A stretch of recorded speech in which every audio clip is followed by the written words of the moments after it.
right, so I think I'll skip over to Leviticus. I want to read this, and I'm gonna let you go into the shadow stuff because I'm tired, but I'll read it though. So we'll just start at 1. And Jehovah called unto Moses and spake unto him out of the tabernacle of the congregation, saying, hold up a second. Since this one means that, does that mean this one means it too? Hold up. I didn't ever check that. Jehovah. He did. Wait, what? What's happening? So I just, I realized, so I was bringing up Leviticus 1 because I was telling you how congregation here means moed, and for some reason they decided to translate it to congregation, which makes no sense at all. But look it up here. Yeah. It says it up here. So Jehovah called unto Moses and spake unto him out of the tent of the moed. So he spoke to them out of the tent of the appointed times. So that is the meeting tent of the feasts. He spoke to him from the feast meeting tent. Like, okay. That's cool.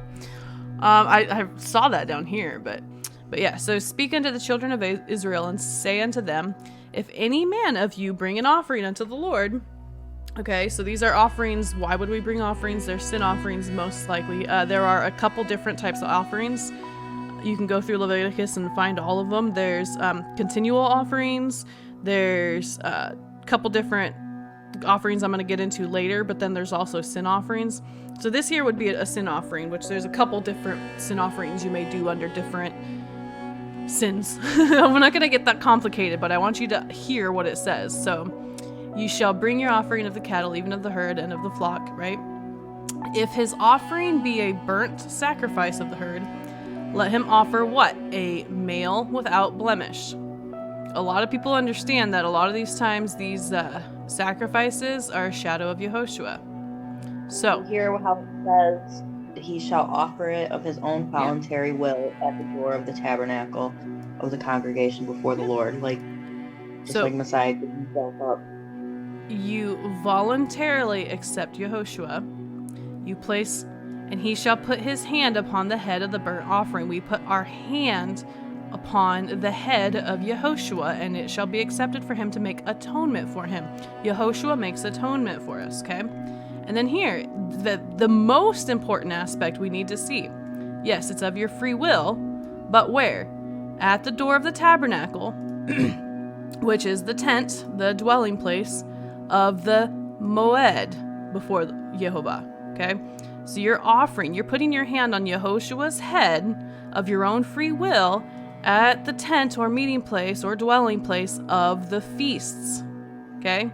You do this at the feasts. You are offering and placing your hand on Yehoshua at an appropriate time during the year, not during times when somebody else tells you to. You do it based on all of these. If you go through and read the sacrifices, you will find out that all of this is a shadow of Yehoshua and the things that he does for us. So this is what we do.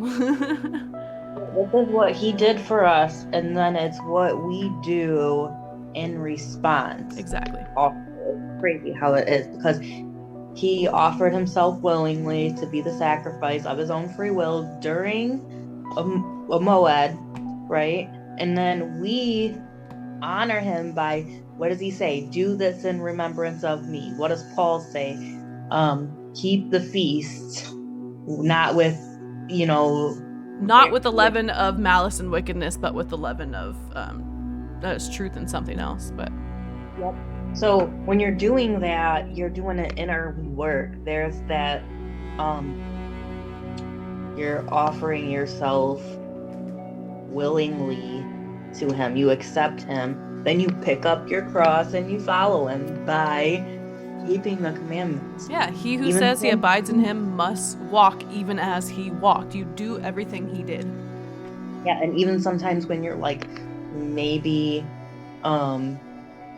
not wanting to do a commandment, you don't understand why you have to do a commandment or something. He hasn't given clarification on that, but he wants you to do it. He wants you to do it.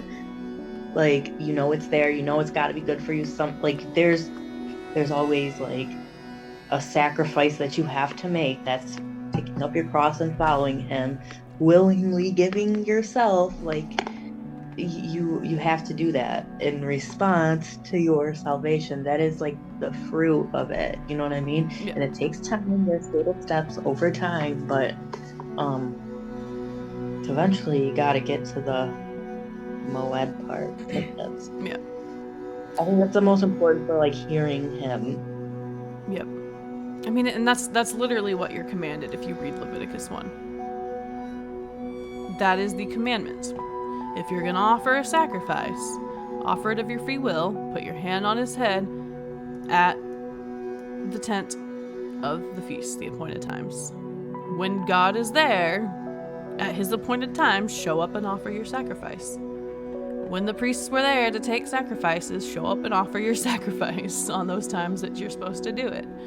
Same This thing. is another point I want to make, because everyone's arguing, why do you want to know when the Sabbath is? Why do you care? Why not just keep the Saturday? Why, whatever. It's because in the scripture it literally says that on the new moons and on the Sabbaths, that the gates of heaven are open on those days. Yep. So the gates of heaven are open. Wouldn't you want to sit down and like spend time with the Most High? Like, that would be the best time to do it. And that's why it is so important to so many people, because they want to get that part right. At least that's why it's important to me. But yeah. And of course, we try the best we can.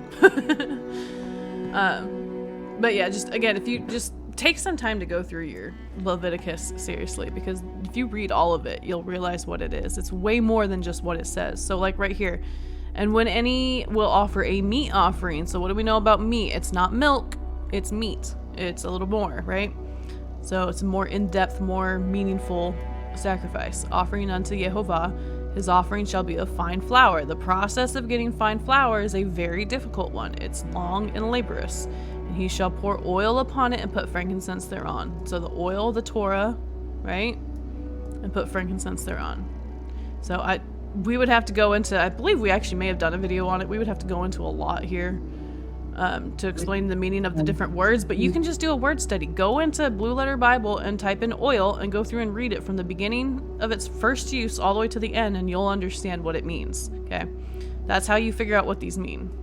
So, but yeah, just go through Leviticus. They'll have, and then Leviticus 23 is where the actual like feasts are. So, but the rest of these are different sacrifice offerings for different reasons, and then the way to deal with leprosy and stuff like that. So there's a whole bunch of different situations where you might have different things, but still, a young bullock without blemish. Nowadays, every sacrifice, Yehoshua fits all of those. Okay, he fits every single one of these. So he is all of these animals' sacrifice. So that's all we need is him.